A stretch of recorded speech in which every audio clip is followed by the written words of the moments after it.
Fala, terceiro ano, tudo bom? Aqui é a tia Bia e hoje é dia de aula de História.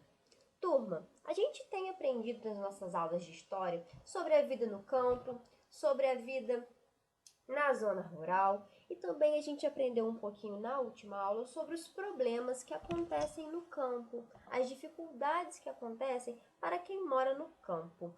Aprendemos também sobre o êxodo rural. A tia explicou para vocês o que é o êxodo rural, que é quando uma grande quantidade de pessoas que moram no campo deixam o campo, deixam a zona rural e vão migrando para a cidade. Então hoje vamos aprender sobre o modo de vida na cidade. Vamos lá? Modo de vida na cidade. Com características bem diferentes da vida no campo, o modo de vida da cidade apresenta duas peculiaridades. Cidade é uma área muito povoada, onde o verde dá lugar a muitas casas, prédios, escolas, lojas, hospitais, fábricas e outras construções.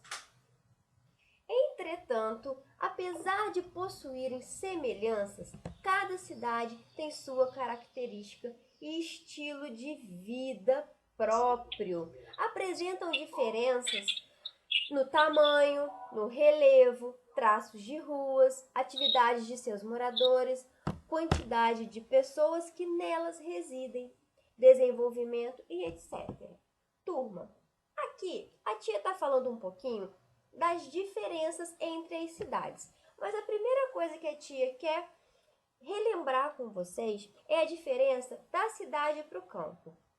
A característica mais marcante é que no campo a gente tem uma grande quantidade de área verde. Já na cidade, essa área verde é substituída pelas construções e prédios. Mas as cidades também são diferentes entre elas. A gente sabe que existe cidade grande, cidade menor, cidade com montanhas, cidades com planície. A gente sabe que existem cidades com mais prédios, outras têm mais casas. Sabemos que existem cidades onde também temos muito turismo. Nós aprendemos as classificações das cidades, vocês lembram? Então, as cidades são diferentes umas das outras. Galera, é muito importante a gente entender as características das cidades, porque agora a gente está aprendendo como que é a vida na cidade.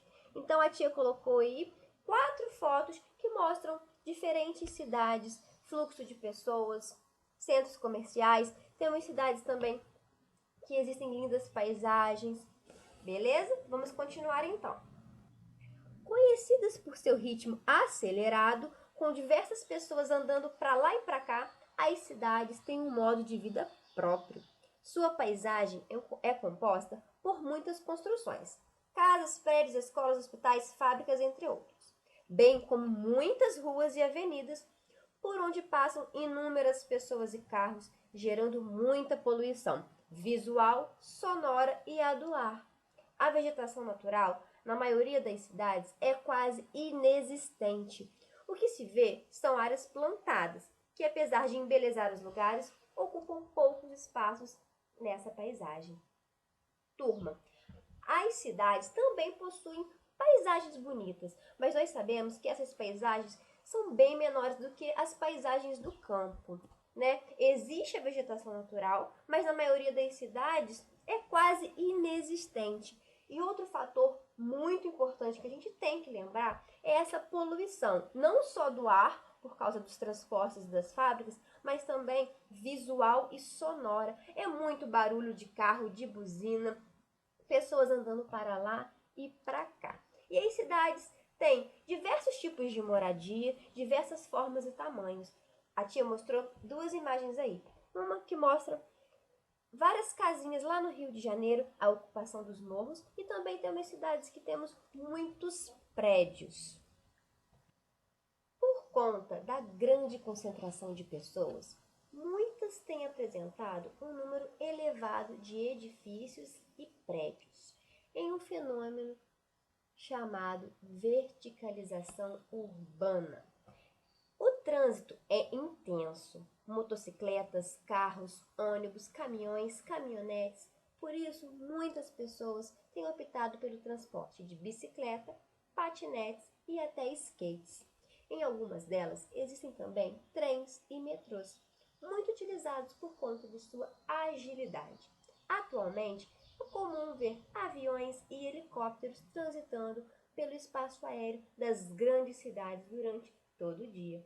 Galera, verticalização urbana significa essa construção de prédios, uma grande construção de edifícios que fazem parte das grandes cidades.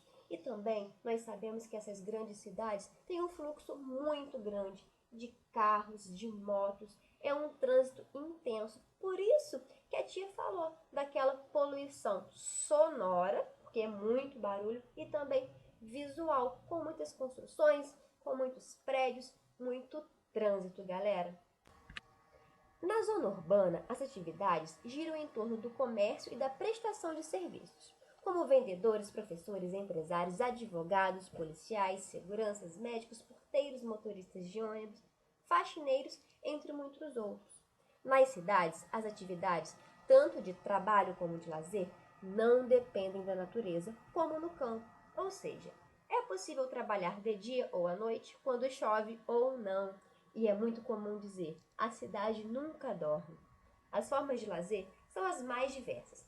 Passeios em espaços públicos, como praças, jardins e parques, ruas de comércio popular e shoppings, lanchonetes e restaurantes, bem como visitas a museus, bibliotecas e exposições de feiras em locais abertos ou fechados. Turma, lembra que quando a gente estava aprendendo sobre a vida no campo, a gente falou que o trabalho dos moradores do campo, eles dependem totalmente da natureza? Se está chovendo, não é um bom momento para a agricultura, para plantar. À noite também não é a hora certa para esse trabalho, mas na cidade não. Não tem tempo. A gente pode trabalhar de dia, à tarde e à noite. Existem vários tipos de profissões e de oportunidades de emprego e de trabalhos diferenciados. Outra coisa, lembra quando a gente estava até falando sobre o Chico Bento, o jeito que ele se divertia no campo? Então, na cidade, esse divertimento, esse lazer, toda essa diversão acontece em lugares diferentes do que no campo. No campo, todo o lazer está voltado para atividades com a natureza. Na cidade, existem outras formas de lazer, como lanchonetes, shoppings, parques, entre outros. Galera, a tia espera você no Meet para a gente falar um pouquinho mais sobre o modo de vida da cidade. Um beijo!